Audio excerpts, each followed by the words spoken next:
Manufacturing was weak in Europe and Asia's biggest economies in November. That's according to key business surveys released Monday. Analysts blamed lower domestic demand and tariff uncertainties.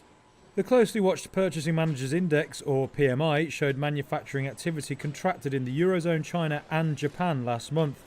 But there were bright spots for Britain and some economies in Southeast Asia which saw growth. Eurozone manufacturing activity slipped back into contraction. Germany's dominant manufacturing sector saw a clear fall in business conditions and new orders dropped at the fastest rate in 10 months.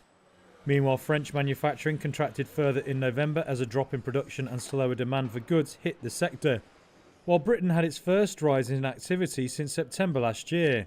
It saw improved domestic demand and less of a slowdown in orders from overseas. A PMI showed factory activity slipped back into a slight contraction in China.